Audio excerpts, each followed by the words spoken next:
Muy buenos días.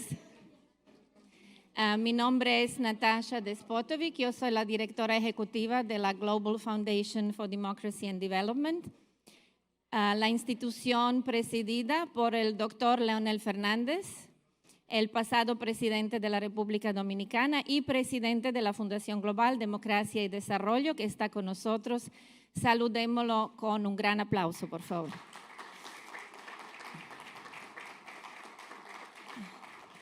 Igualmente quiero reconocer la presencia de la presidenta Laura Chinchilla, que está con nosotros de nuevo. Muy agradecidos, presidenta Chinchilla. Igualmente Kevin Casas Zamora, secretario general de IDEA Internacional. Y nuestros amigos de IDEA Internacional, Daniel Sobato, el director regional para América Latina y el Caribe, y Máximo Tomasoli, el representante permanente ante las Naciones Unidas de IDEA Internacional. Estamos empezando un poquito con atraso, ha sido un día lluvioso y difícil aquí en Nueva York. Tenemos mucha audiencia en línea, pedimos excusas por un pequeño atraso y agradecemos a todos los que nos siguen a través de los medios sociales, a todos los que están aquí, a todos los panelistas que sé que han trabajado para este evento, a todo el personal de la Fundación e IDEA Internacional que lleva meses trabajando duro para que esto se haga realidad. Por otro lado, quiero agradecer a nuestros socios, sobre todo IDEA Internacional, que siempre ha sido un gran socio, ahora por cuarta vez en la organización de este evento. Y esta vez tenemos también a Fordham University. Quiero agradecerle al doctor Anthony Davidson, quien ha sido nuestro enlace en Fordham University. Estamos muy agradecidos y contentos de estar aquí. Igualmente a la CEPAL, a la Comisión Económica para América Latina y el Caribe de las Naciones Unidas, al señor Mario Cimoli y el señor Daniel Titelman, y el Instituto de América Latina y el Caribe de la Universidad de Columbia, y la directora María Victoria Murillo. Muchas gracias a todos. Esperamos que sean 2 días de discusiones, debates, intercambios que nos van a enriquecer con nuevas perspectivas, sinergias y búsquedas de soluciones para una mejor América Latina y el Caribe. Con esto pasa la palabra al doctor Leonel Fernández. Muchas gracias. Bueno, en primer lugar quisiera extender un cálido y afectuoso saludo a la presidenta Laura Chinchilla, quien siempre nos honra con sus magníficas presentaciones, a don Kevin Casas Zamora, quien es ex vicepresidente segundo de Costa Rica y director general de IDEA Internacional, a Daniel Sobato, director regional para América Latina, Máximo Tomasoli, quien es representante observador, representante de IDEA Internacional ante las Naciones Unidas, a todos los panelistas y participantes en este nuevo foro sobre América Latina y el Caribe en el escenario global. Anoche predominó el inglés, hoy hacemos un equilibrio lingüístico y se hace en español. Yo pienso que este foro tiene una gran relevancia en la medida en que conecta con la actualidad. Leyendo esta mañana el Wall Street Journal, veía que una de las principales noticias es que FedEx, la compañía dedicada a la distribución de paquetes, había experimentado el viernes de la semana pasada una disminución del valor de sus acciones en la bolsa de valores. Había perdido un 21% en los valores de sus acciones en la bolsa. La razón, porque hay una expectativa de recesión y ellos lo perciben porque ya ha habido una disminución del volumen de paquetes que están distribuyendo. No solamente fue FedEx, sino que las principales empresas de Fortune 500, las empresas de Nasdaq y la de Industrial Jones, todas experimentaron también una disminución del valor de sus acciones en la bolsa de valores.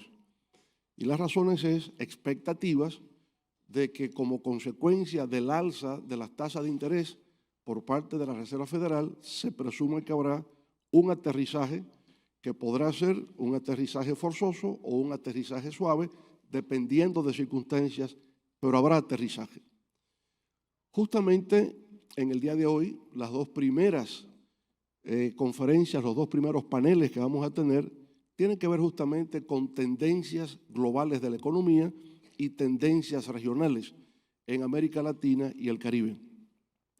Todos sabemos que el COVID-19 no solamente tuvo efectos sanitarios, creando una crisis existencial, sino que ha tenido importantes impactos en el orden económico y social.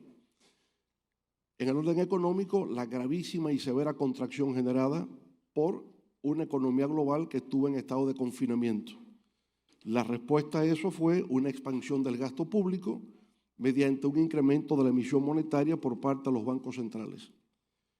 Ciertamente se ha entrado desde el 2021 en una fase de reactivación o recuperación económica, pero un efecto no deseado de esa reactivación económica sobre la base de la emisión monetaria, conjuntamente con disrupción de las cadenas globales de valor, con aumento del flete marítimo, con problemas de tensiones geopolíticas por la guerra Rusia-Ucrania, bueno, todo esto ha generado una inflación como no se había conocido en las últimas 4 décadas, que se ha convertido en la preocupación fundamental de estos tiempos.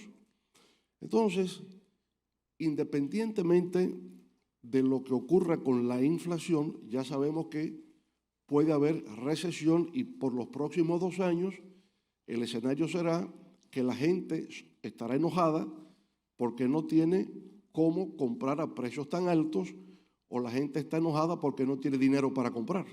Ese será el tema. Y por tanto se vislumbran serias tensiones y conflictos sociales en distintas partes del mundo como consecuencia de esto. A eso se le añade uno de los temas que discutiremos hoy con el profesor Danny Roderick, que es el tema de la desigualdad, el tema de la inequidad, que se convierte también en uno de los temas de mayor preocupación a escala global, porque cada vez más se observa una tendencia hacia la concentración de la riqueza y la concentración del ingreso, con pobreza que aún está latente como preocupación en todas las agendas de desarrollo, pues complica el panorama, ¿no?, a nivel global. Estos son de los temas que vamos a abordar conjuntamente con otros temas que son de gran importancia coyuntural, como serían las elecciones en Brasil, como es el caso de la discusión sobre el estatus actual de la reforma constitucional en Chile, el tema de seguridad, que se ha convertido en tema prioritario en las agendas de los países de América Latina, seguridad y defensa, y por supuesto estará el tema de la educación, que en esta Asamblea General de las Naciones Unidas se ha convertido en un tema también de primerísima importancia. Tendremos 2 paneles sobre educación, uno sobre K12, desde el kinder hasta el 12º grado, y un segundo panel sobre educación superior, ciencia, tecnología e innovación en América Latina. Así que tenemos un riquísimo encuentro de 2 días que espero genere entre nosotros nuevos conocimientos, como decía Natasha, nuevas perspectivas, nuevas formas de entender y nuevas formas de reafirmar nuestro compromiso por los cambios y las transformaciones económicas, sociales, políticas, culturales, tecnológicas en la región de América Latina. Así que esperamos que esto resulte de gran provecho y que nos fortalezca de nuevo en un mejor entendimiento de la problemática mundial y regional de América Latina. Muchas gracias y que disfruten esta conferencia.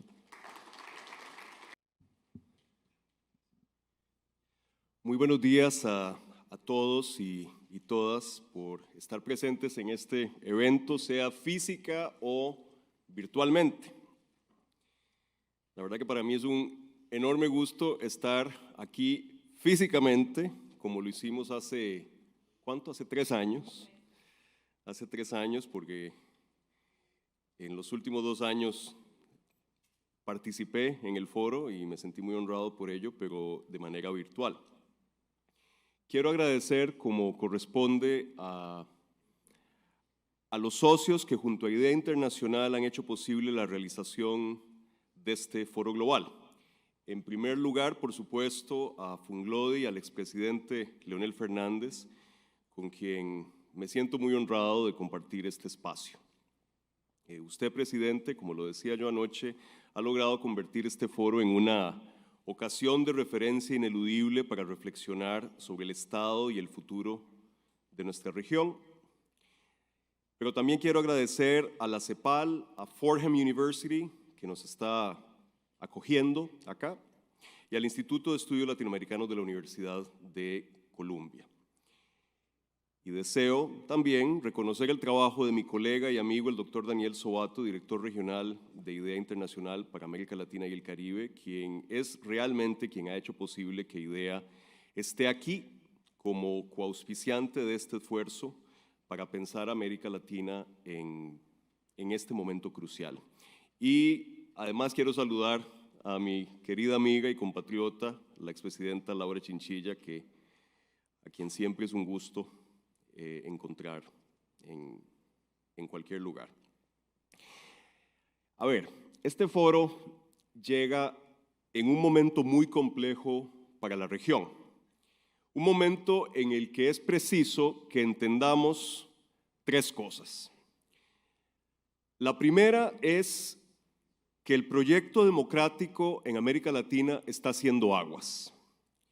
Y los síntomas de esto empiezan por lo más obvio, que es la proliferación de proyectos con vocación autoritaria, desde los casos más obvios de Venezuela y Nicaragua hasta el caso reciente del presidente Bukele en El Salvador. Pero esto, que es lo más obvio, es apenas el síntoma mayor de un problema que me parece que tiene más vertientes y más manifestaciones. La crisis democrática de América Latina se ve también en un desplome de los mecanismos de representación política. Los sistemas de partido en América Latina están en un estado de licuefacción en diferentes grados en cada uno de los países, y el resultado de ello, el resultado de la licuefacción de nuestros instrumentos tradicionales de representación política, es que nuestros sistemas políticos se están convirtiendo en tierra fértil para los caudillos, los improvisados y los empresarios con ambición de poder. Y esa crisis de representación, se me ocurre, es particularmente aguda en lo que toca al abismo que se ha abierto entre las élites políticas y la juventud en América Latina, particularmente la juventud urbana. Las élites políticas en América Latina, en términos generales, ya no representan a la sociedad que dicen representar. Y esto es muy visible en el caso de la juventud y muy visible en casos como el de Colombia o como el de Chile, donde realmente vemos una juventud movilizada en las calles que no quiere saber nada de los mecanismos tradicionales de representación para hacer llegar sus demandas. Esa crisis de la aventura democrática de América Latina la vemos también en la simple renuencia a repensar nuestros sistemas democráticos.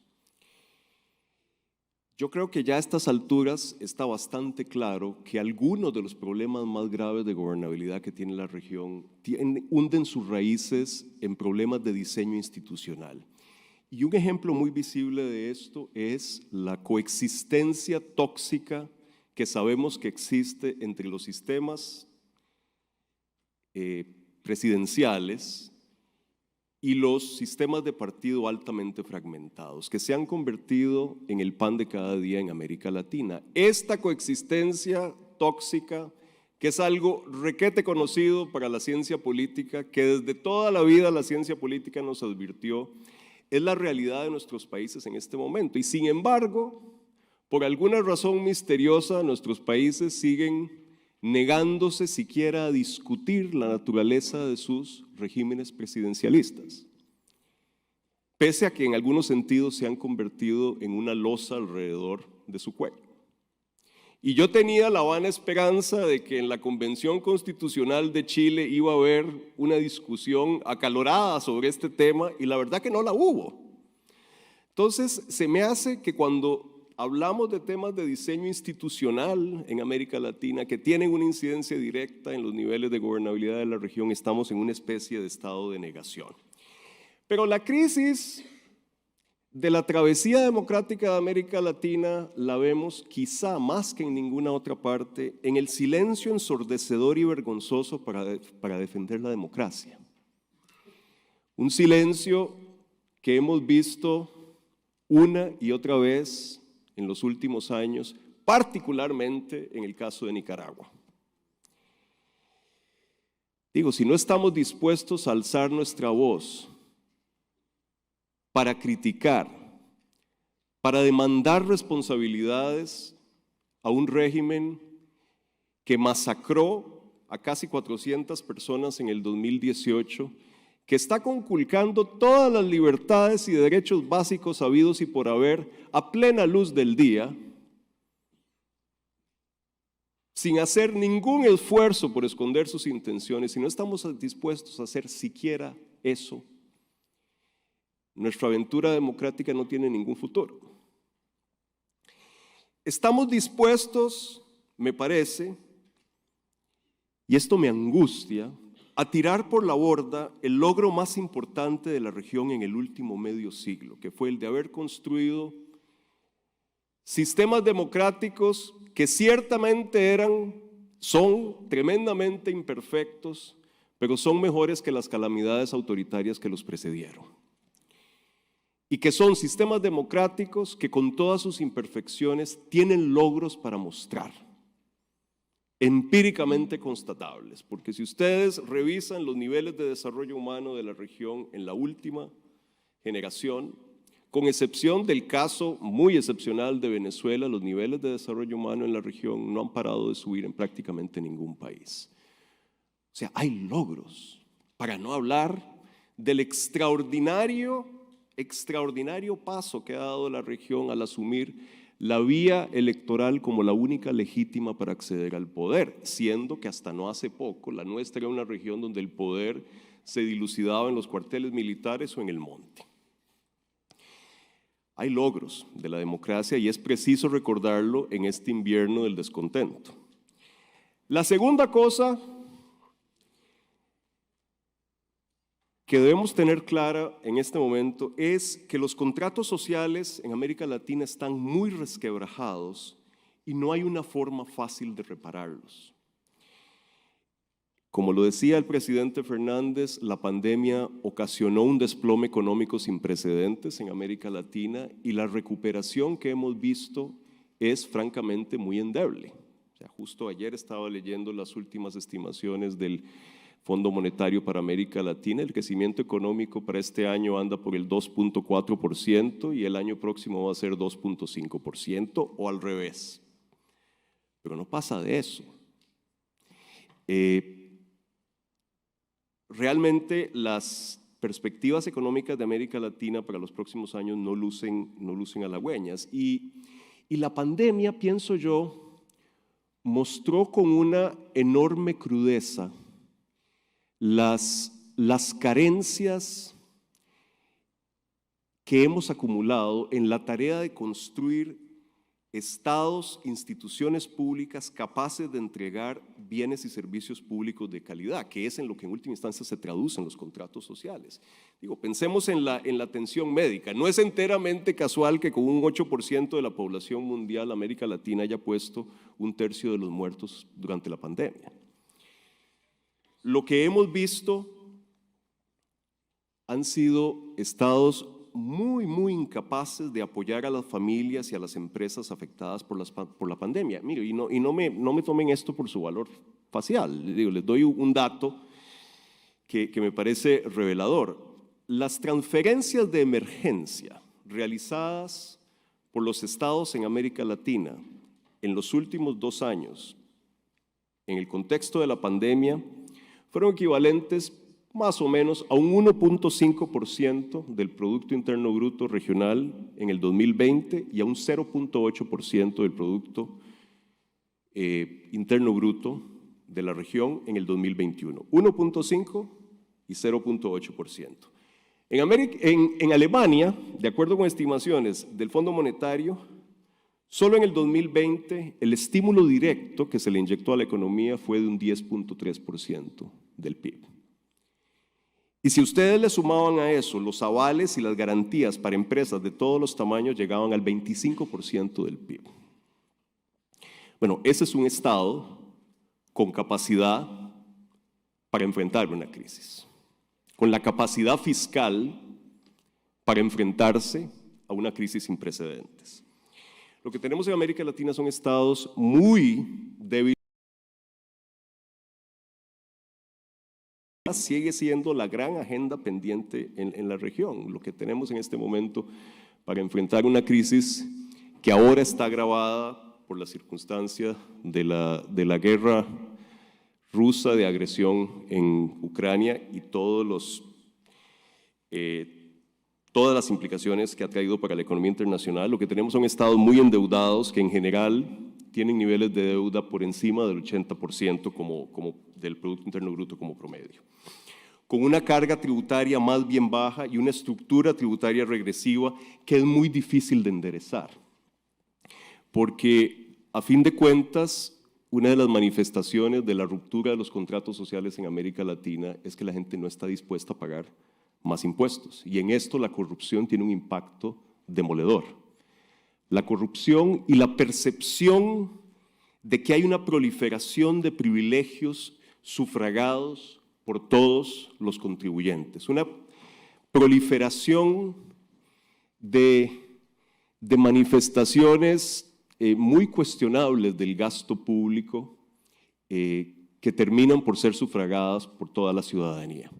Entonces, la disposición de contribuir a sufragar el costo de los bienes y servicios públicos en América Latina es otra de las cosas que está haciendo agua, y lo veíamos en el caso de Colombia en el año 2019 con la reforma tributaria propuesta por el entonces presidente Iván Duque, que era una reforma razonablemente progresiva, pero que nadie estaba dispuesto a aceptar, aunque el otro pagara más impuestos que yo, no importa. El tema no es que el otro pague más impuestos que yo, el tema es que yo no estoy dispuesto a pagar más impuestos porque creo que se los van a robar y creo que van a ir a sufragar cosas que yo no estoy dispuesto a pagar.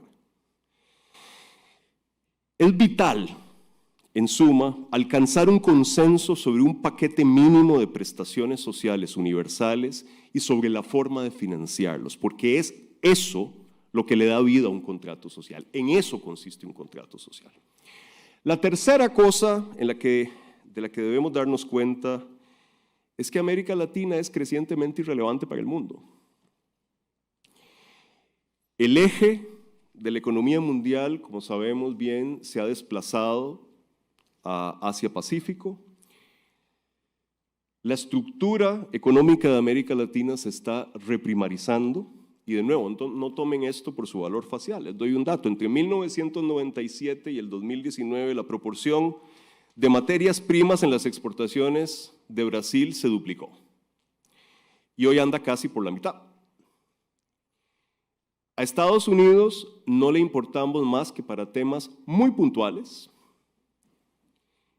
Y yo les puedo decir, viviendo en Estocolmo como vivo, que para Europa, pese a los mejores esfuerzos del señor Borrell, que está haciendo un esfuerzo, somos absolutamente irrelevantes. A los europeos les interesa África subsahariana. América Latina no les puede interesar menos. Digo, y si vamos a otras cosas, francamente, digo, y no quiero que me digan que soy un snob, pero digo, a ver si me entienden el mensaje, de ser conocidos por el boom literario en los años 60 y en los 70, hemos pasado a ser conocidos por el reggaetón.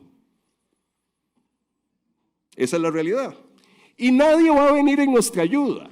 Y eso es lo que quiero que quede constando en esta acta. Nos toca a nosotros sacar a la región adelante. Y resulta que los mecanismos de integración económica y concertación política en la región están en una crisis pavorosa. Lo vemos en la OEA, lo vemos en la CELAC y ni siquiera lo vemos en la UNASUR, que desapareció. Entonces, este foro llega en un momento en el que tenemos tareas muy grandes encima. Nos toca salvar el gran logro histórico de la generación actual de latinoamericanos, el de haber dejado atrás la interminable noche de la tutela militar y haber puesto las bases de sistemas democráticos que con todas sus imperfecciones son mejores que lo que había antes. Ese logro está naufragando. Nos toca decidir si la aventura democrática que emprendió la región en las últimas 4 décadas será solo un paréntesis de racionalidad en una historia marcada por la intolerancia, la violencia y la frustración, o más bien, el inicio de nuestro largamente pospuesto viaje a la modernidad y al desarrollo. Nos toca reconstruir los contratos sociales de una manera que sean capaces de proteger la dignidad de cada latinoamericano y latinoamericana y de darles la oportunidad de escoger la vida que estiman valiosa, que no otra cosa es el desarrollo humano. Nos toca reconstruir los mecanismos de integración económica y diálogo político en la región, de manera que encontremos algunos proyectos comunes y consensos mínimos que nos vinculen y nos den una voz compartida ante el mundo. Pero esos proyectos y consensos hay que buscarlos con un espíritu de realismo y pragmatismo, mirando la realidad como es y no como quisiéramos que fuera, leyendo la realidad en prosa y no en poesía. Y sucede que, como lo acabamos de ver en Chile, el realismo y el pragmatismo siguen siendo flores exóticas en nuestra cultura política, siempre cundida de discursos delirantes y proyectos utópicos. Para reflexionar sobre la urgencia de estas tareas e identificar rutas para acometerlas, es que estamos aquí. Y les agradezco al presidente Fernández y a Funglode habernos convocado.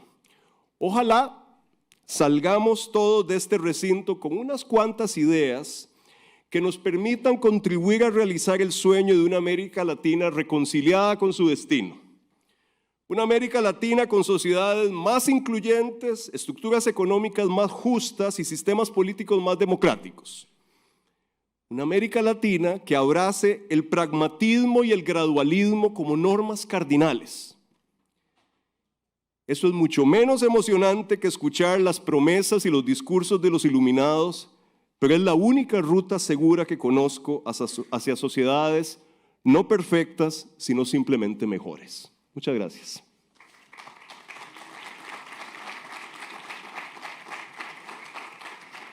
Muchísimas gracias, Kevin, por esa magnífica introducción.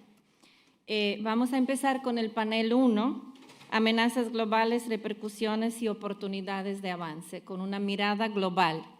Llamamos aquí al escenario al moderador Mario Báez, a la presidenta Chinchilla, Andy Dauajre, y se están conectando en línea Raúl Félix desde México, Mario Cimoli desde Chile y Robert Wood desde Florida.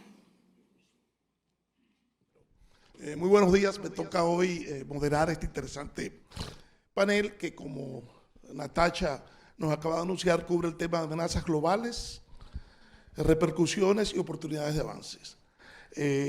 Conmigo estarán los distinguidos invitados, la honorable Laura Chinchilla, expresidenta de Costa Rica y vicepresidenta de la Alianza Mundial del Liderazgo Club de Madrid.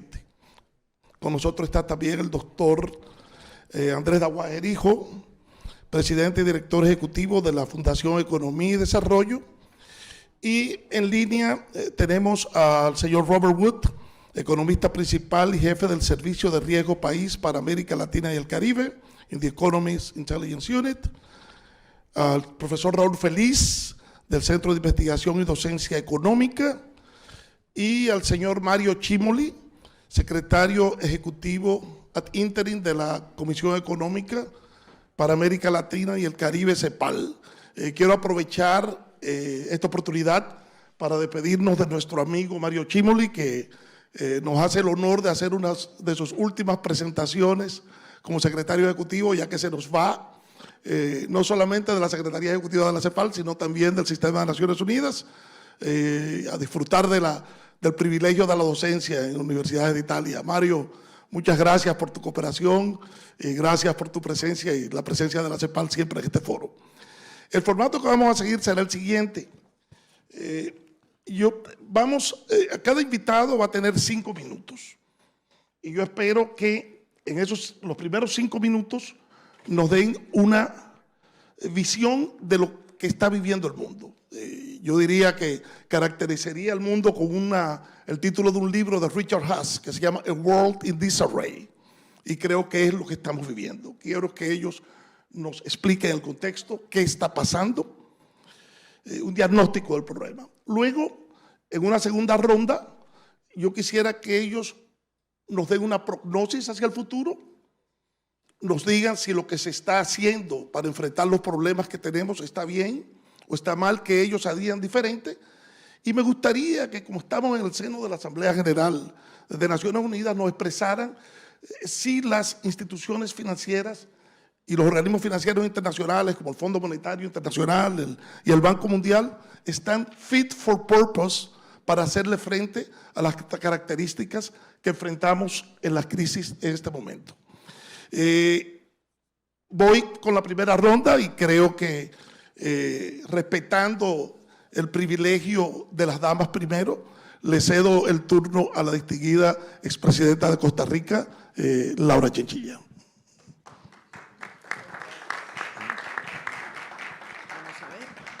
¿Cómo está? ¿Aló? Sí, nos están sirviendo. Muchas gracias, Mario. Muy buenos días. Un gusto estar esta mañana con todos ustedes, una vez más también teniendo la oportunidad, como ya ha sido señalado por quienes inauguraron este foro, el presidente Fernández. Muchas gracias, presidente. Siempre es un gusto acompañarle en sus eventos organizados por Funglode, y también por Kevin Casas de IDEA,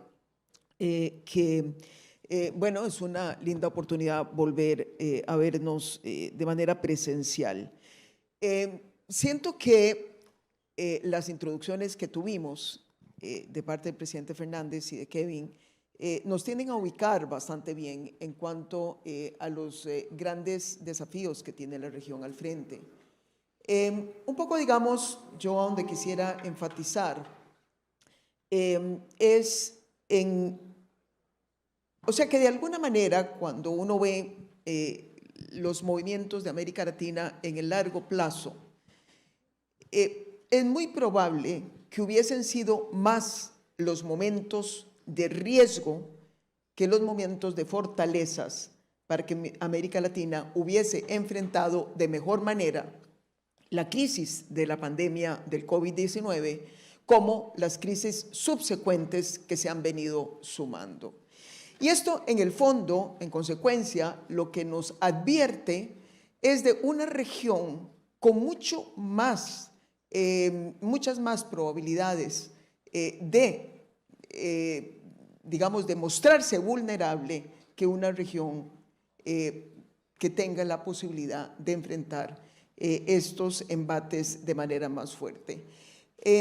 Una de las imágenes que mejor me parece recogen desde la literatura lo que es un poco este predicado de América Latina de no poder vencer sus continuas vulnerabilidades, quizás es la que recoge el ensayista mexicano Carlos Fuentes en una de sus obras más emblemáticas, El espejo enterrado, en donde él indicaba que trasladándose por la Ciudad de México, pasaba siempre frente a un edificio que estaba en permanente construcción.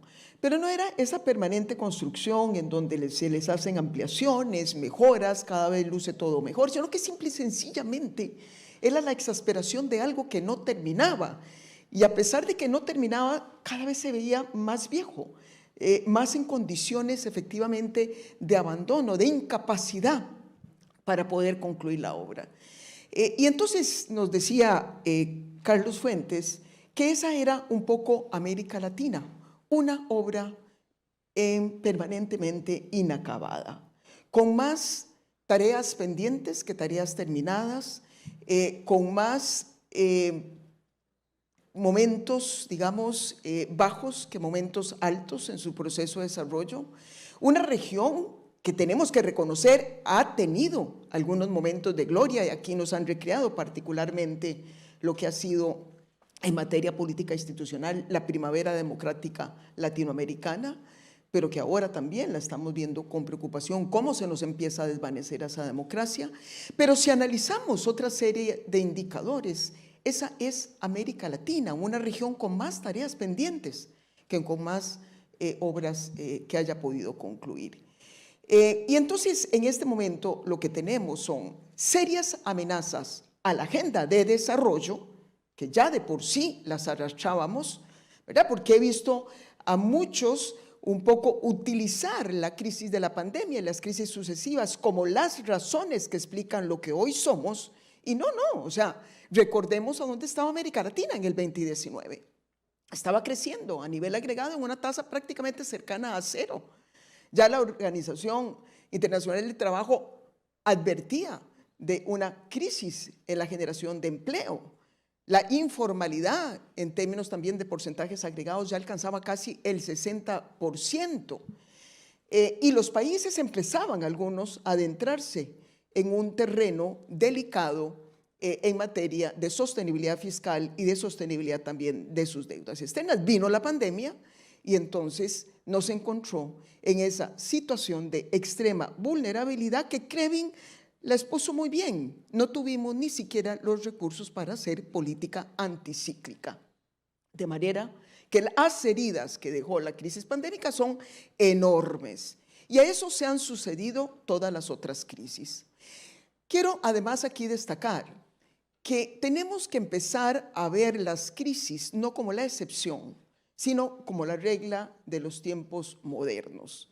Hace 2 años presentamos el informe de desarrollo humano, del cual soy parte del Consejo Asesor, dedicado precisamente a los temas del antropoceno, lo que llamamos la era del antropoceno. Esta era en donde el hombre es el responsable fundamental de los grandes cambios que estamos experimentando, empezando por el tema del cambio climático.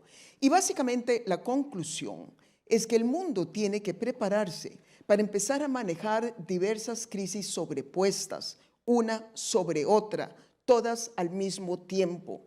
De manera que pensar en un desarrollo mejor blindado sigue siendo una de las grandes tareas pendientes de América Latina, y eso pasa por entrar en los temas más estructurales que aún están pendientes en materia de economías más competitivas, más productivas, los temas de la desigualdad y los temas de la calidad institucional. Y para cerrar, a esto se nos suma la crisis ya no solamente de desarrollo, sino la crisis de democracia.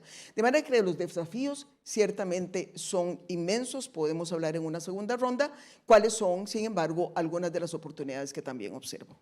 Muchas gracias, Presidenta Chinchilla. Le doy la palabra para mantener los equilibrios al señor Robert Wood,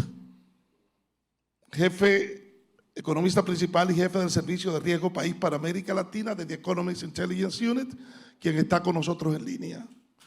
Por favor, señor Wood. Buenos días para todos. Es un placer estar aquí de nuevo. Un gran saludo al presidente Fernández por la invitación de nuevo a participar en este evento. I had actually prepared, changing to English, I had actually prepared some slides just to accompany my presentation. I've tried to share the screen, but the host has disabled that. And I sent the slides. It was really to, I had a number of slides, but in this initial session, I think we can shorten it. Essentially, what I wanted to do, particularly from an economics angle, is just to highlight the challenges that the global economy and Latin America, which just sort of follows, what's happening in the global economy rather than making it happen. How how challenging the environment is because of a number of factors that are all coming together as we try to come out of the COVID pandemic, and we see a number of factors coming together: high inflation, interest rate tightening, supply chain disruption still, the fallout from the war in Ukraine, the zero COVID policy in China resulting in lockdowns and a hit to activity there. China no longer really being, although we still think it's going to grow 5% in 2023, not really being able to drag the rest of the global economy up with it. For this year, we've revised down our forecast for growth from nearly 4% before the war started to only 2.6%. And that's not just because of the fallout of the war and how that exacerbated inflation, but also because of domestic factors which caused inflation, and then the monetary response, and also the removal of fiscal stimulus. So the US slowing, we have an estimate of 1.5% this year. Going into 2023, it is a challenging environment for the global economy and for Latin America. So, we do see a recession now in many countries in Europe because of the weaponization of energy exports by Russia, hitting economies of Germany very hard, Italy also in recession, Spain, the UK, and some of the smaller economies in Eastern Europe that are, directly affected. Mr. Wood, you can upload your slides now. I've been informed you can upload your slides now. I'll try and put that slide up very briefly. Let's see. There we go. Okay. So yeah, going into 2023, we see a technical recession in the US. It could get even worse depending on whether interest rate tightening is even more aggressive than we're thinking. And it was quite a hawkish statement by Chairman Powell yesterday, with the dot plot of interest rate forecast by members of the board suggesting an even higher terminal rate for the Fed funds. We have a terminal rate of just between 3.75 and 4, so another 75 basis points. That could be even sharper, judging by their views, although Chairman Powell stressed that can evolve. But the technical recession in the US, mostly homemade, but exacerbated by inflation coming from overseas as well, because of these supply chain issues and higher food prices as a result of the war in Ukraine. As I said, a recession in the Eurozone, that could be even sharper if there's a particularly cold winter.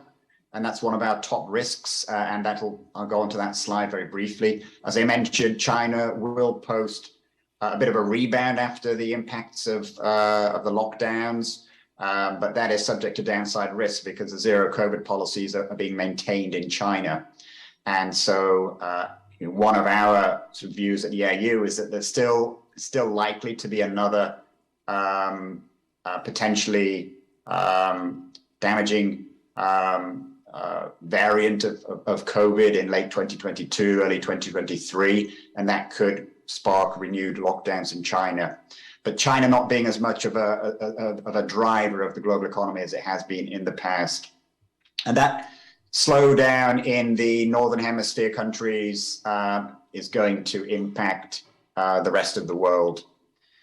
Just finally, in my introductory remarks, I'm not going to go through all these risks, but every month at the AU, when we publish our global outlook, which we revise with our latest thinking, we look at the top 10 risks, and they're all negative right now across different categories: political, military, economic, and environmental risks. Some of them I've already alluded to, such as the risk of even tighter monetary stance, and we're already expecting, not just in the US, but in Europe, leading to a recession in Western economies and dragging the rest of the economy, the global economy down. A colder winter in Europe, exacerbating the energy crisis. and other things we can perhaps sort of mention later on in this conversation. But to sum up, Latin America going into 2023 faces a lot of challenges from the external environment, and that's going to dictate how well these economies do. There are also opportunities. Some of these issues around commodities prices will benefit those commodities exporters. There are other interesting issues around nearshoring. I think Latin America does have opportunities, particularly like Mexico. And I know some countries like Panama, Dominican Republic, and Costa Rica have been more actively seeking better relations with the US. I think that's a potential positive for the region, and it's good not to lose sight of potential upsides in this these very choppy waters that the global economy is going through and that Latin America has to navigate. Muchas gracias, señor Wood. Veamos la segunda ronda que nos trae de nuevo. Le cedo la palabra a nuestro tercer conferencista de la Ciudad de México, el profesor Raúl Feliz, profesor del Centro de Investigación y Docencias Económicas. Raúl, tienes la palabra. Buenos días a todos. Gracias al Foro Global, al presidente Fernández por la invitación a dirigirme a ustedes hoy. Las reflexiones sobre cuáles son los retos globales, y yo voy a tratar de concentrarme en el aspecto económico fundamentalmente. Pues creo que son la idea de qué tipo de recesión vamos a enfrentar. Creo que posterior al anuncio que hizo ayer la Reserva Federal en los Estados Unidos, las ilusiones de que pudiéramos tener una especie de aterrizaje suave de la economía norteamericana, un abatimiento de niveles de inflación que no habíamos visto en 40 años, sin un costo en términos de pérdida de producto, en términos de empleo, costos sociales, en fin, yo creo que se han reducido sustancialmente. Creo que lo que está puesto sobre la mesa hacia los próximos 12 meses es cuándo comienza la recesión, qué tan profunda será la recesión y cuánto va a durar la recesión. Y naturalmente lo que viene después, cuál es la salida de esta situación. Hoy por hoy, esta recesión, uno podría preguntarse que estamos pronosticando que vendrá. Estamos que en Estados Unidos estaremos viendo no una recesión técnica, como se acaba de mencionar, la cual ya vivimos en el primer semestre, sino en este segundo semestre y principios del 2023, creo que estaremos viendo una recesión en el sentido clásico de la palabra. Refiero a una caída súbita, generalizada en los niveles de demanda agregada de la economía. La inflación en Estados Unidos es un monstruo con muchas cabezas, con muchos factores que inciden sobre ella. En parte es una consecuencia de la crisis del COVID y de la salida de la crisis del COVID. El primer grupo de choques que afectó a la inflación provino, pues, choques de oferta negativos, tanto agregados como sectoriales. Entre ellos, cambio en la composición de la demanda agregada hacia bienes en lugar de servicios, cambios en la oferta de trabajo, en particular en los Estados Unidos, un cambio sustancial en la tasa de participación de la fuerza laboral, y luego cambios en la demanda sectoriales y agregados, y luego el conjunto sin precedentes de estímulos monetarios y fiscales. Se dieron en un contexto donde todavía prevalecían estos choques negativos o las consecuencias de estos choques negativos sobre la oferta. El resultado, todo esto es una inflación que alcanzó 9.1 en los Estados Unidos, nuevamente ahora va a la baja, que alcanza 9% en Europa y probablemente por la guerra de Ucrania-Rusia y sobre todo la guerra de precios que Putin está haciendo sobre el gas natural, pudiera llevar a Europa a inflaciones de 2 dígitos. Y que todo esto se ha traducido en mayores inflaciones en las economías latinoamericanas, pero en general en las economías emergentes. Quizás solo Japón y China no han sido contagiados de este choque global inflacionario. Algunos podrían preguntarse si estamos entrando a una repetición de la estanflación de los años 70. Esperemos que no, un periodo prolongado de casi una década de inflaciones altísimas y de crecimiento bajísimo. Una década perdida en los 70 en los Estados Unidos, que luego se tradujo en una década perdida en los 80 en América Latina, cuando finalmente la Reserva Federal puso fin a este brote inflacionario.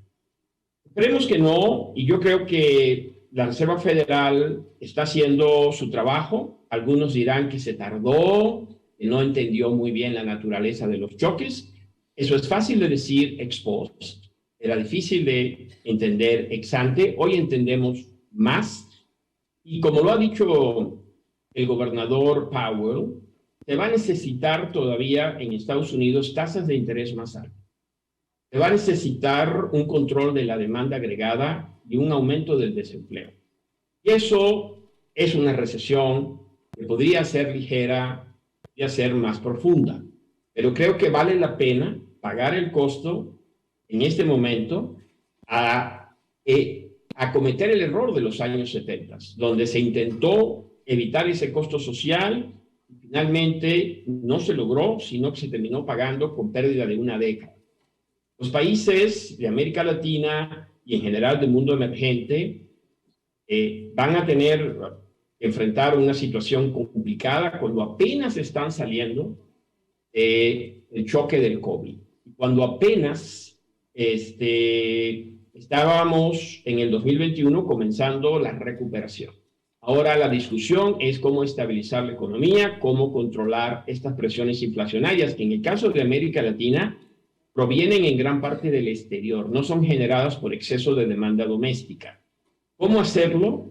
De una forma que se preserve la estabilidad macroeconómica, la estabilidad financiera, que se prepare en la economía para reiniciar el crecimiento económico hacia finales de 2023 en condiciones de unos mejores balances globales. Bueno, Raúl, creo que muy apropiada tu intervención. Muchas gracias. Dejamos para la segunda ronda la parte de prognosis. Le cedo la palabra al amigo Andrés Aguajerijo, presidente de la Fundación Dominicana de Economía y Desarrollo. Andy. Gracias, Mario. Presidente Fernández, muchas gracias por la invitación. Para mí realmente es un placer. El principal problema que nosotros tenemos, ya lo han dicho todos los que han hablado, es el problema de la inflación y las repercusiones que eso va a tener de aquí en adelante y que ya está teniendo. Ahora, lo que creo que debe agregarse es cuánto de esa inflación ha sido provocado por una estrategia de imposición de sanciones económicas negativas contra Rusia, persiguiendo el objetivo de provocar el colapso de esa economía, generar un descontento interno para tratar de provocar la caída de Putin y sustituirlo por alguien que aparentemente sería de más confianza para Occidente. En el ínterin, inhabilitar económicamente a Rusia para seguir financiando la bárbara invasión de Ucrania. Y yo creo que aquí la historia es muy importante. A veces los economistas nos olvidamos de la historia. La historia nos enseña que las sanciones económicas negativas generalmente derivan en cosas que afectan a todo el mundo. La mayoría de los países del mundo no está peleando en Ucrania y Rusia, pero económicamente está haciéndolo. ¿Por qué? Porque los bolsillos de todos los habitantes del planeta están hoy duramente golpeados. Y eso va a ir provocando cambios de gobierno uno tras otro, caídas de gobierno, incluso en los países de Occidente que han impuesto las sanciones económicas. Cuando uno analiza el componente de inflación de todos los países de Occidente, entre el 35 y el 45% de la inflación está siendo explicado por el efecto de las sanciones económicas que se establecieron. En consecuencia, los bancos centrales de Occidente han tenido que ir mucho más lejos subiendo sus tasas de política monetaria que lo que hubiese sido necesario si solo se limitan a sanciones económicas positivas. Es decir, la sanción económica que únicamente se limita a darle apoyo al país invadido, apoyo económico que le permita detener, frenar y eventualmente, si es posible, derrotar al invasor. Pero no, optamos por algo totalmente absurdo desde mi punto de vista, y es porque yo no tengo confianza en el liderazgo ruso, como nunca ha tenido Occidente, en el liderazgo soviético, ni en los liderazgos de China. Entonces yo tengo que quitarlo del medio y tengo que aprovechar esta coyuntura. Pero ¿a quién se le ocurre que luego de los efectos negativos que tuvo en las cadenas de oferta, las medidas de confinamiento provocadas por el COVID, luego de la expansión monetaria más gigantesca que conocen las presentes generaciones, con unos estímulos fiscales anormales, cómo usted le mete, le echa leña adicional al fuego de la inflación, estableciendo sanciones económicas a Rusia? Usted dirá, bueno, no, pero vamos a liquidar a Rusia. Bueno, han pasado 7 meses. Se habló que la caída del PIB en Rusia, de la Casa Blanca, se pensaba que iba a ser entre un 10 y un 15%. Bueno, actualmente está en un 6% el estimado del fondo y el Banco Central de Rusia estima que se puede quedar entre 4 y 6%. Que la inflación iba a acabar con los rusos. Bueno, sí, es verdad, se le metió en 17.8%, pero ya está en 14.3%. Lo hicieron a través de un aumento en la tasa de política monetaria que subió a 20% y ya hoy está en 7.5%, por debajo de la que tenían antes de la invasión. El balance comercial está con un superávit de 213.000 millones de dólares, 4 veces mayor que el que tuvieron en el mismo periodo en el 2020 y en el 2019. Cuando usted analiza la cuenta corriente, un superávit de 183.000 millones, 7 veces mayor que el que tenían en enero-agosto del 2020. Y usted dirá, bueno, pero ¿y qué está pasando? Bueno, que como los precios del gas, del carbón, del petróleo, de los derivados y de los fertilizantes se dispararon, el 54% del superávit en cuenta corriente ruso ha sido provocado por las sanciones que han disparado los precios.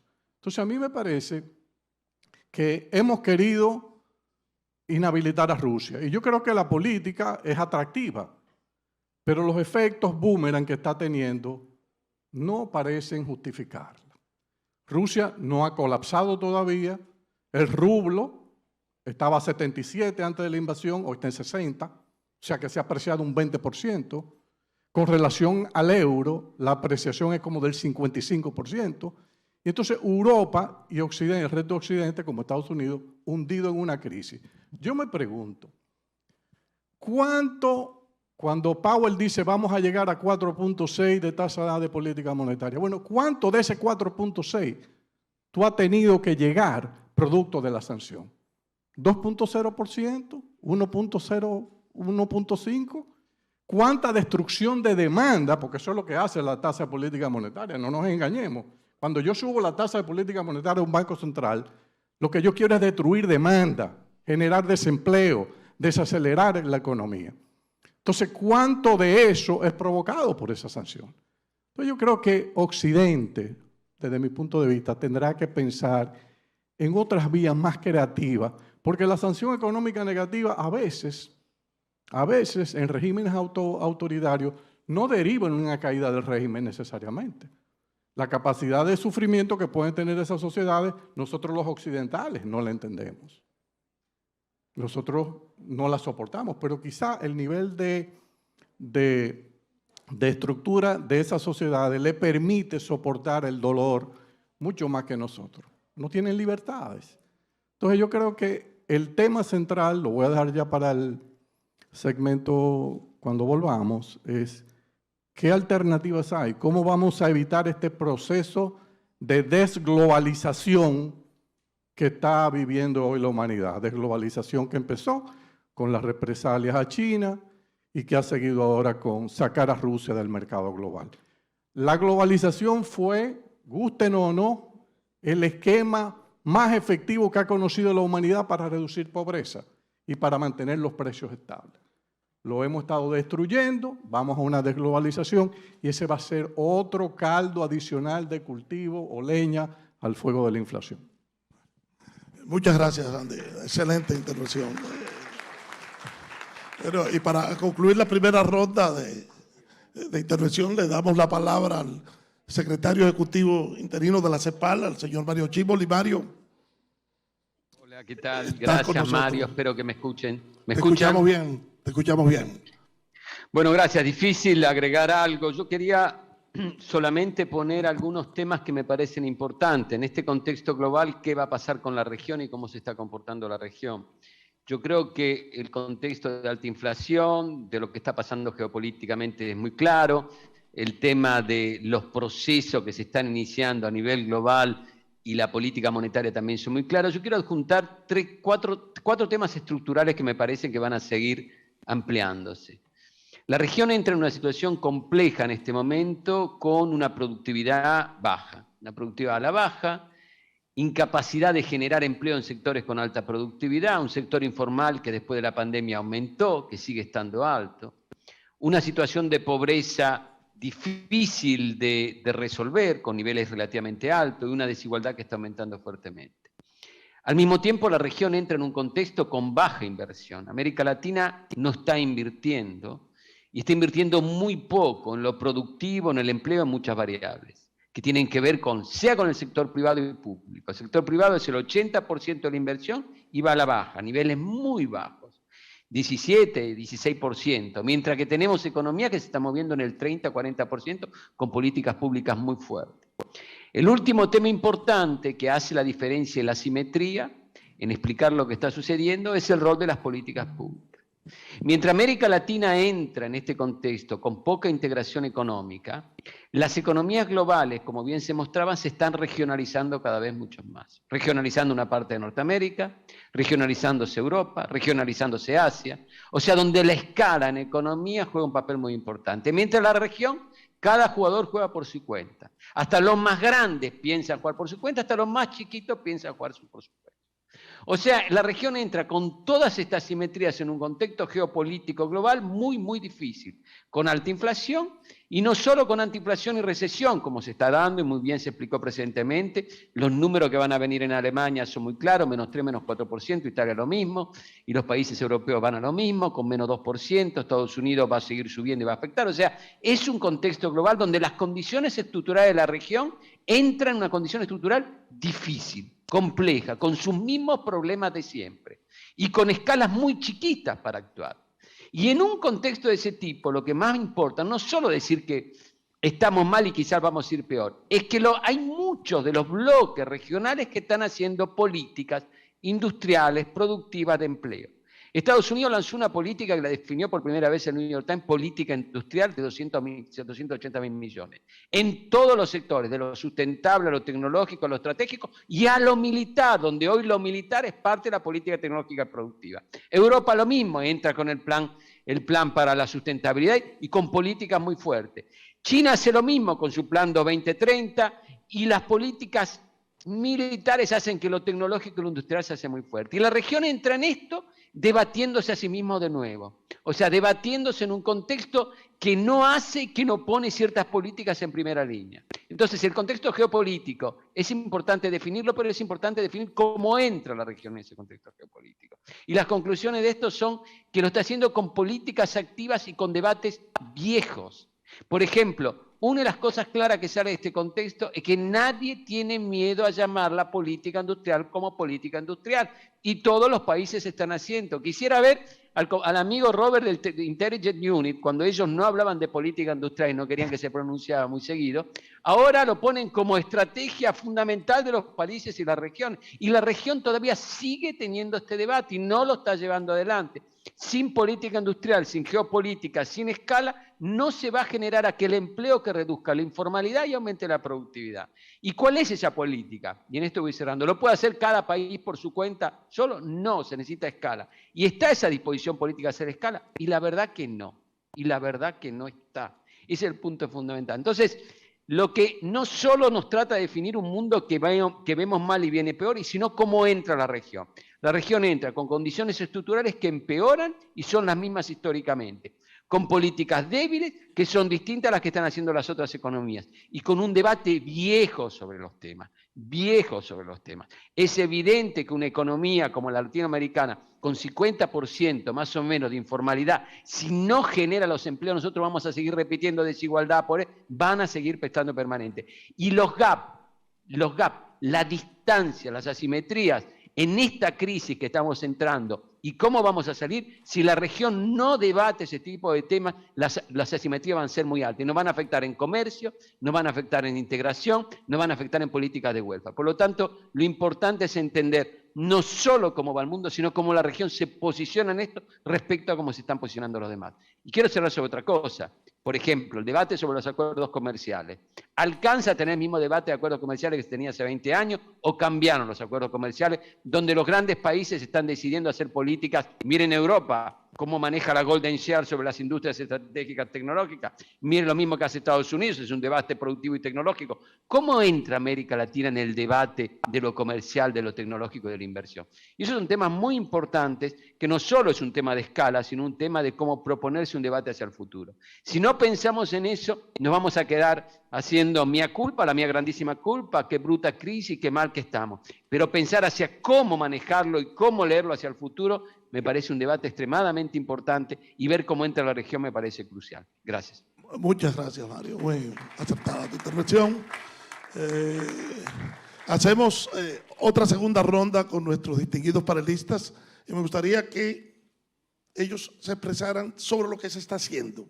Se está haciendo lo que se debe hacer, qué haríamos diferente y que se pronuncien sobre la estructura de los organismos de financiamiento internacionales. ¿Están fit for purpose? ¿Qué tenemos que cambiar? Y eso cubre también a Naciones Unidas. Comenzamos de nuevo con la presidenta Chinchilla. Gracias. Yo lamentablemente, Mario, me voy a tener que excusar una vez que concluya mi intervención, porque tengo que estar al otro lado para otra actividad a las 12 y mientras se moviliza uno me da temor de no llegar. Así que me disculpo de antemano por no poder escuchar al resto de los colegas de este panel, quienes han hecho aportes muy importantes. Yo, al igual que el panelista que acaba de recién de intervenir, sigo insistiendo que más allá de las amenazas globales, la mayor amenaza viene desde dentro de América Latina. Es decir, o nos decidimos a hacer las cosas y a sacar las grandes tareas pendientes que por muchísimos años no hemos resuelto, o simple y sencillamente América Latina seguirá estando a merced de cómo soplen los vientos, que cada vez serán, como ya lo sabemos, vientos mucho más huracanados. Ahora, yo siento que hay algunas oportunidades, tanto en el plano de de la agenda de desarrollo, de la agenda política, como de la agenda de la cooperación. Pero de nuevo, cada una de estas tenemos que leerlas a la luz de las tareas que tienen que acompañar las oportunidades, que son todas tareas de índole doméstica, interna y regional. Una de las grandes, ventajas o oportunidades que tiene la región, y creo que ya se fue mencionado por algunos de los panelistas, es la posibilidad de que en este marco de regionalización que se está dando, América Latina pueda sacar provecho de un mercado tan importante como es Estados Unidos y también de los nexos que algunas de las naciones de nuestra región tienen ya con el mercado europeo. Vean ustedes que una de las subregiones más débiles, pobres, vulnerables de la América Latina es precisamente Centroamérica. Entonces, Centroamérica es la única región del mundo que tiene acuerdos comerciales conjuntos con Estados Unidos, con la Unión Europea y además un acuerdo ya consolidado de todas las economías, y en esto incluyo a República Dominicana, con México. Es decir, estas economías, si hoy se tratara de aprovechar todo lo que son las tendencias del nearshoring, sin lugar a dudas, es la número 1 en cuanto a las oportunidades. Pero por supuesto que no podemos esperar simplemente que se traslade la inversión, porque sí, tenemos que generar esas condiciones de competitividad que puedan ayudarnos a convertirnos en un imán fuerte, poderoso, atracción. Algunos países lo están haciendo, otros están muy rezagados, pero ahí hay una oportunidad. En el campo político, yo veo un poco eso que hablaba Kevin, de lo que está pasando en la región, unos sistemas democráticos de representación, de organización del gobierno, poco funcionales, pero a la par estamos viendo también el dinamismo de una sociedad civil que está demandando mayores niveles de protagonismo. Recientemente, el Latinobarómetro nos dio un dato interesante. Más del 70% de los latinoamericanos siguen diciendo que votar es importante. Y en esto la región sigue mostrando una gran resiliencia en sus sistemas electorales. Pero cada vez más, dentro de ese porcentaje que dice que sí votan, crece el porcentaje que dice sí voto, pero también protesto, casi 40% al día de hoy. Esto básicamente lo que nos está diciendo es, pellízquense. No basta solamente con entrar a la discusión de cómo mejorar las instituciones de la democracia representativa, sino que tenemos que avanzar, atrevernos sin temor a incorporar modalidades de democracia deliberativa y participativa para airear y dar mayor legitimidad a nuestras instituciones. Y cierro con el tercer componente, que es el de la cooperación. También creo que lo mencionó alguno de los expositores. Nunca América Latina había estado en un punto más bajo de su diálogo y cooperación intrarregional. Y las instituciones más emblemáticas están hoy en crisis por diversas razones. No vamos a entrar en el detalle, pero ahí está la OEA en el plano político, ahí está el BID, hoy colapsado también en materia de desarrollo. Entonces, ¿cuál es la oportunidad que yo veo en este momento? Independientemente de lo que pensemos, si la región le sirven más gobiernos expectados a la derecha o hacia la izquierda. Lo cierto del caso es que el ciclo electoral, el superciclo electoral que ya está cerrando, pareciera que nos va a dejar con gobiernos de alguna manera más identificados con una agenda hacia la izquierda, y podría convertirse, ojalá si es una izquierda democrática la que prevalezca, con una visión, digamos, con alguna perspectiva, podríamos entonces ver una oportunidad de que se empiecen a retomar los acuerdos que se han abandonado para poder articular una plataforma de coordinación y de cooperación intrarregional. Si al menos consiguiéramos que los 3 países que representan América Latina en el G20 por una sola vez lleguen con una sola voz demandando algunas cosas para América Latina, entre ellos el tema de cómo se van a manejar los temas de endeudamiento y financiamiento del desarrollo, ya tendríamos que aplaudir. Esperamos que en este G20 que viene podamos ver lo que no hemos visto en otros encuentros anteriores. Muchas gracias. Y me disculpan. Muchas gracias, señora presidenta. Por favor, sabemos que en lo que la presidencia se retira, le damos la palabra a Robert Wood, economista principal del The Economist Intelligence Unit. Robert, you've got the floor. Thank you. Thanks. I guess I would start in terms of, what needs to be done, more what, can be done. First of all, just looking very narrowly at fiscal policies and monetary policy. The focus in the region has been on interest rate hikes to try to control inflation. Countries like Brazil, they started quite early and have sort of closed that phase. So I think they've done what they can to get inflation back under control. There are risks to commodity prices depending on global events. But at the AU, we sort of feel that commodity prices have already peaked.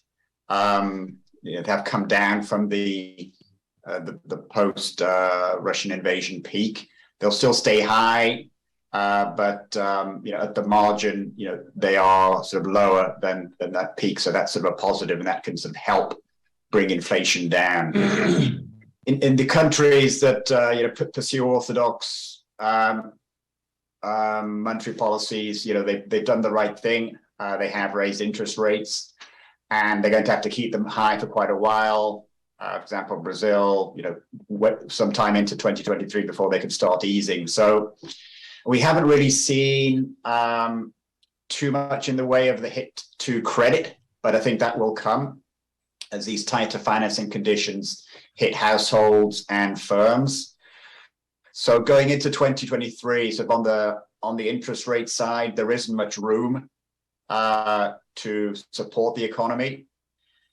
In terms of fiscal policy, some countries did have room to have stimulus. Chile, Peru started off with low debt to GDP ratios coming into COVID, and they were able to support their economies a bit more than others. Brazil's had a high debt ratio and still added some through strong stimulus measures. Other countries like Mexico were quite conservative in terms of fiscal stimulus, and coming into the next phase in a relatively better position because they didn't raise the debt burdens. But I don't think we'll see a sudden pivot by the president, who was very conservative during this COVID phase when arguably there was room to support the economy a bit more. And that explains why Mexico's economy hasn't had this sort of rapid rebound that you've seen in Brazil, which could grow this year almost close to 3% and was quite quick in rebounding. I think there's limited room on the fiscal side, particularly as global interest rates are rising. So if you look at the ability of these countries, and many of them borrow quite heavily through the bond markets, also IMF programs, the World Bank, financing conditions have risen very sharply. Some countries got off their bond issuances earlier, just before the Russian invasion, and that was well timed in hindsight.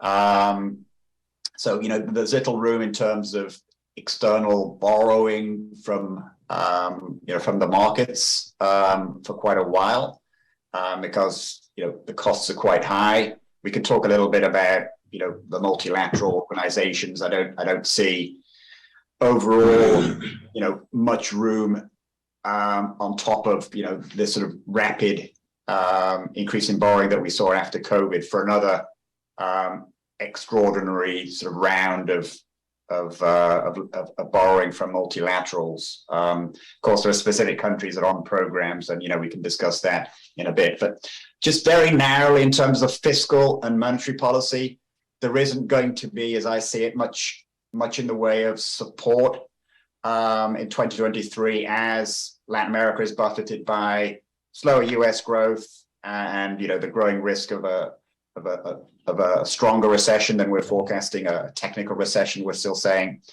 and also slowdown in EU and not very strong growth in China by its own historical standards. So once you move beyond the fiscal and the monetary policy over the next 12 months, you're then left with what we look at is sort of the business environment. So if there isn't much room on the fiscal side to support the economy, I mean, we can have discussions around the quality of spending and how Latin American countries tend to spend very inefficiently. There's very little in terms of spending on public works. Places like Panama is a notable exception because they get the windfall from the Panama Canal. But on the whole, if you look at Brazil, public work spending is well below 1% of GDP, which is inadequate. So little on the fiscal side in terms of ability to support these economies. So the next thing we look at is the business environment in terms of what can you do to unshackle the private sector. And, you know, we look at different categories and, you know, we're regularly sort of quantifying and looking at the quality of the business environment in different countries. And, you know, on the whole, you know, the region still performs pretty poorly compared to other emerging markets, sort of on a par with countries in Africa. So certainly more needs to be done in terms of unshackling the private sector. And perhaps, you know, I'd come in, I would sort of like to sort of, you know, take up Mario's comments around, you know, industrial policy and, you know, how this has become forefront for developed markets. You see the US, the Biden administration, particularly in the tech industry, and just sort of reflect on Latin America. So, you know, you know, unfortunately, the industrial policy was, you know, became much maligned because of its association with import substitution, and how industrial policy in countries that were more successful, such as in Asia, it was more export oriented. I think that, you know, that is the challenge. If governments are going to pursue industrial policies, the temptation is to fall behind a barrier of tariffs, whereas to do this more successfully, to ensure that the industries that you are supporting are going to be competitive internationally, and not just being propped up by being able to do this behind higher trade barriers and selling to the domestic market, is to be focused more on the export-oriented side. And then this links into what former President Chinchilla was saying around the, you know, this opportunity for nearshoring, as you know, we do see a process of deglobalization, splits between the West and Russia and China. You know, the opportunities are there. You know, it's been going on for quite a while. You know, Mexico and Central America and the Caribbean, they have been involved in manufacturing exports to the US. I think in the next 12, 18 months, there's going to be more of an emphasis on this, because, you know, it is a channel for, you know, opportunities to increase investment in these countries and to export more to, you know, to the US. At the same time, you know, it's Latin America, as we've seen, you know, it's not about manufacturing. So the sectors that have done very well are in the primary area. Obviously, you know, there are downsides in terms of linkages with the rest of the economy. But if you look at productivity in some of these sectors like agriculture in Brazil, you know, that's where you've had the biggest productivity gains over the last 10, 20 years, whereas in manufacturing services, it's been much weaker. And if you like, the industrial policy around agriculture has been, what can we do to reduce the business costs for agriculture, so, you know, they can move on and export. No, thank you, Robert. Thank you very much. Wrapping up, give the floor to Raul. Raul, I've heard that there is not much space in fiscal and monetary policies. Let's see if you give us the light at the end of the tunnel. Raúl Feliz. Bueno, creo que es variable el espacio dependiendo del país. En general, pues, debido a la fragilidad fiscal que tiene México, bueno, que tiene toda la región latinoamericana caracterizada por una baja recaudación de impuestos, yo diría que la parte fiscal, tratar de compensar la desaceleración que viene, hay muy poco espacio. La mayoría de los países agotaron este espacio en el combate al COVID, así que no veo que por ahí, en términos macroeconómicos, se pueda hacer mucho para compensar. Me parece que la recesión norteamericana, como decía, se comenzará próximamente en unos cuantos meses, si no es que ya comenzó, va a tener un efecto negativo sobre la región y sobre el mundo. Una de las preguntas que trataba de contestar el Banco Interamericano de Desarrollo, el BID, en un estudio reciente, es si esta situación que estamos viviendo se va a convertir en una recesión global como un concepto diferente a la recesión que estamos pronosticando para Estados Unidos, que seguramente estaremos viviendo en Europa, y la desaceleración del crecimiento que se prevé en China. Yo creo que hay una alta posibilidad al respecto, así que no creo que se pueda compensar mucho. Desde luego, dentro de lo posible, yo creo que los países en América Latina, México así lo está sugiriendo en el paquete económico 2023, el espacio fiscal que haya se va a usar básicamente para proteger a los sectores más vulnerables a través de políticas sociales. En el aspecto monetario, es cierto que gran parte de nuestro choque inflacionario en la región, como lo mencionaba Andy, viene pues desde el exterior, desafortunadamente complicado por esta reacción de Occidente ante la invasión rusa a Ucrania. Esto quería decir que quizás nuestros bancos centrales en América Latina tendrían espacio para desacoplar su política monetaria de la política de la Fed, que sí enfrenta verdaderas presiones por el lado de la demanda y por desequilibrios en el mercado de trabajo norteamericano.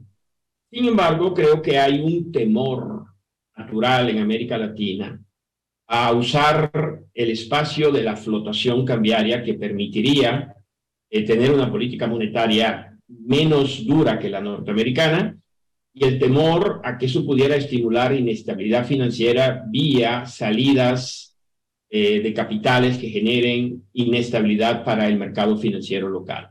Así que en el corto plazo, francamente, no veo mucho espacio. Creo que los principales bancos centrales de América Latina van a seguir su política monetaria muy cerca de lo que haga la Reserva Federal. Brasil tal vez se cuece aparte porque, como se mencionó, comenzó mucho antes.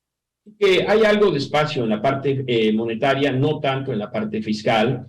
Sin embargo, veo una renuencia de muchos países a usar este espacio que da la política monetaria, que sería deslizar nuestra tasa de interés a un ritmo menor que el que está subiendo Estados Unidos y aceptar una devaluación de la moneda. Pero dado que además tenemos una situación de inflación muy alta, se entiende que haya por lo menos por el momento, una renuencia a usar este mecanismo. Sobre la salida a mediano o largo plazo, se ha hablado aquí, lo mencionó Mario, lo mencionó la presidenta, la necesidad de la integración en América Latina. Yo veo este tema diferente. Por ejemplo, tengo la ventaja de estar en México, de estar analizando la economía mexicana día a día, y en realidad México no ve hacia América Latina. Eso yo creo que debe ser muy claro, más allá de la retórica. Y tiene lógica, porque 86% de las exportaciones mexicanas se dirigen a los Estados Unidos. Entonces, en realidad, la globalización de los últimos 30 años, la integración comercial de México con Estados Unidos, ha generado una situación en la cual la demanda agregada mexicana tiene una estrechísima correlación con la demanda agregada norteamericana. Tienes un minuto, Raúl, ¿ah? Un minuto. Sí, en el caso de México, el tema relevante es el siguiente, como lo expuso recientemente el embajador norteamericano en Japón, Frank Immanuel. Hay una nueva globalización. Yo estoy de acuerdo con Andy que el periodo de la globalización reciente logró abatir pobreza, desigualdad, generó estabilidad de precios, pero es algo que hacia el futuro no va a estar con nosotros, porque las guerras comerciales, los temas geopolíticos se han vuelto a meterse en la ecuación. Entonces la pregunta es, bueno, ¿qué tipo de globalización y qué tipo de oportunidades vamos a tener hacia adelante? Yo creo que viene una regionalización, como lo decía Mario, de la economía, pero al mismo tiempo hay oportunidades y el cambio tecnológico no se va a detener.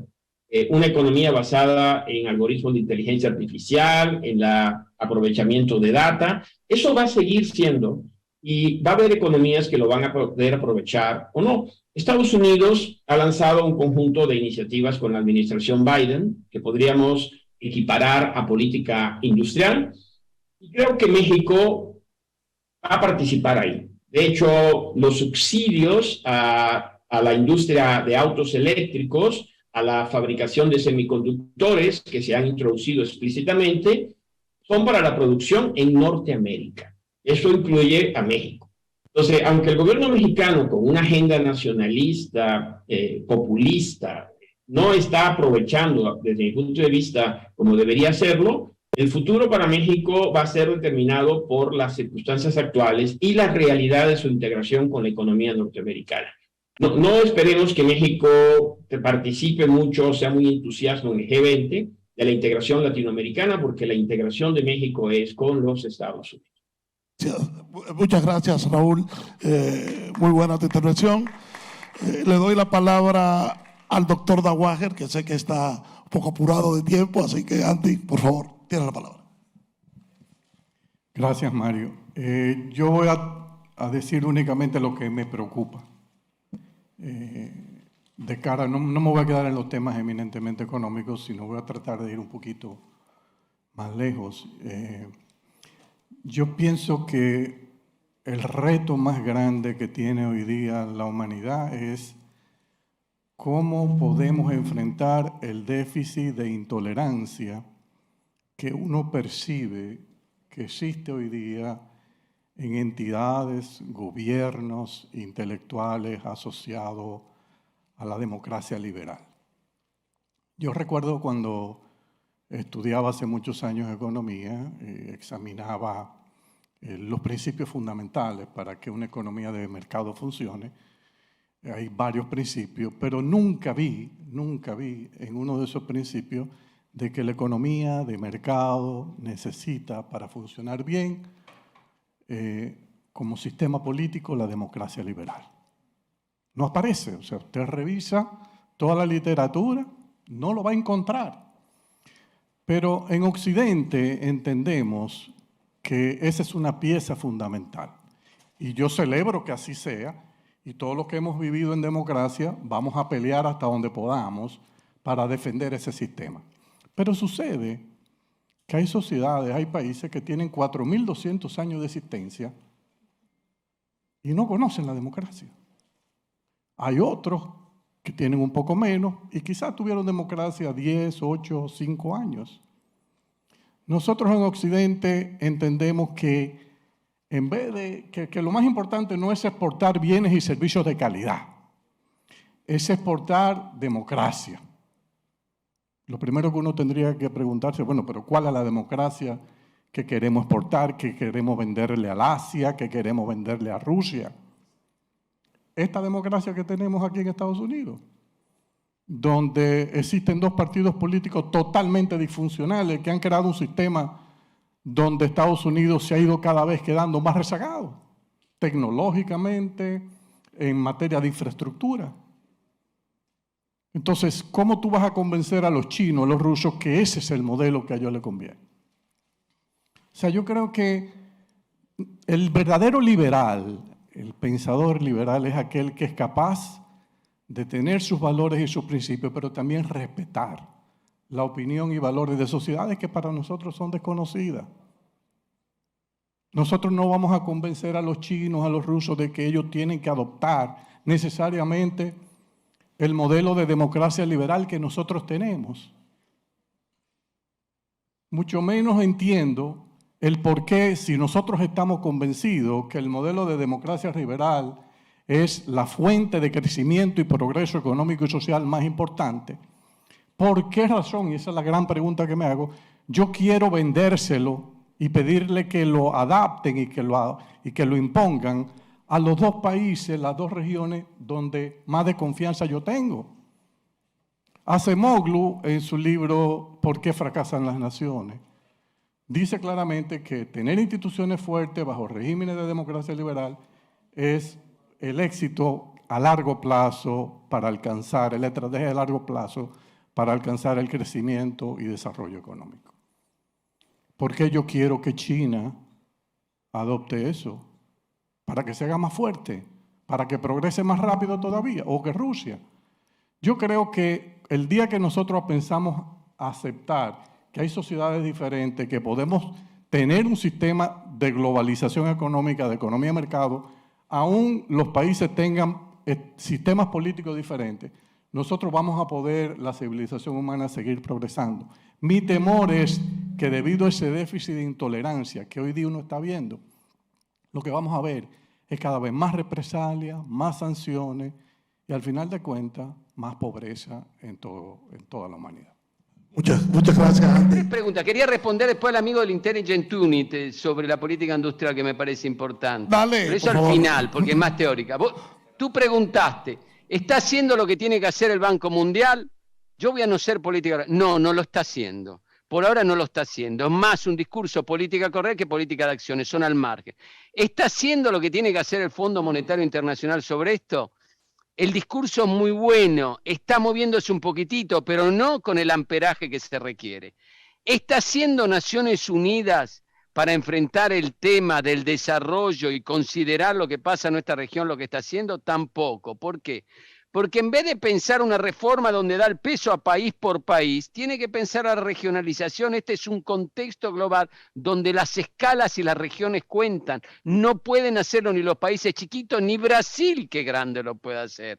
Entonces el tema de repensar el rol del desarrollo en este contexto es completamente distinto. Ninguno de los tres actores está haciendo la tarea que tiene que hacer y cada uno se la tira encima de sí mismo. Esto no quiere decir que los países son santos y libres de tener una situación que cumplen con sus políticas y están llevando adelante las políticas. Eso lo dije presentemente y no me parece. Pero ninguno de estos tres actores globalmente, o una interpretación del desarrollo en un contexto multilateral, poniendo el peso a lo regional y a la escala como tema importante, repensando a cómo son los acuerdos comerciales, repensando a la diferencia, el gap de la sustentabilidad en los países centrales, sino ese es un tema que no lo estamos haciendo en el modo debido y correcto. Y quiero responder al amigo del Intelligent Unit. Estoy de acuerdo que el export-led, pero para tener el export antes tengo que hacer algo. Usted puede pensar que cualquier export-led, usted le llega algo y lo produce el día de la mañana. Y construir capabilities es algo que tiene que ver con microeconomía. Construir capabilities en un sector, una empresa.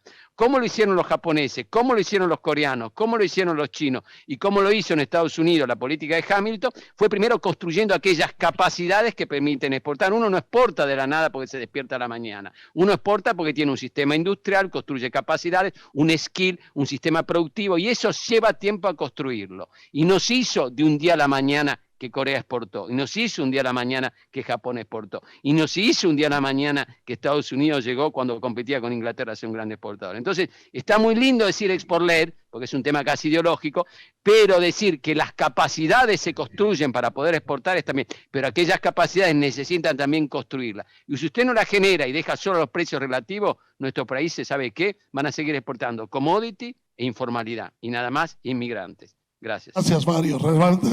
Excelente serie. Excelente cierre. Creo que no tuvimos tiempo a la sección de preguntas y respuestas, pero Mario alimentó el debate. Mario, te deseamos éxitos en tu propia vida y contamos contigo el año que viene ya como académico. Gracias. Natacha, tira la palabra.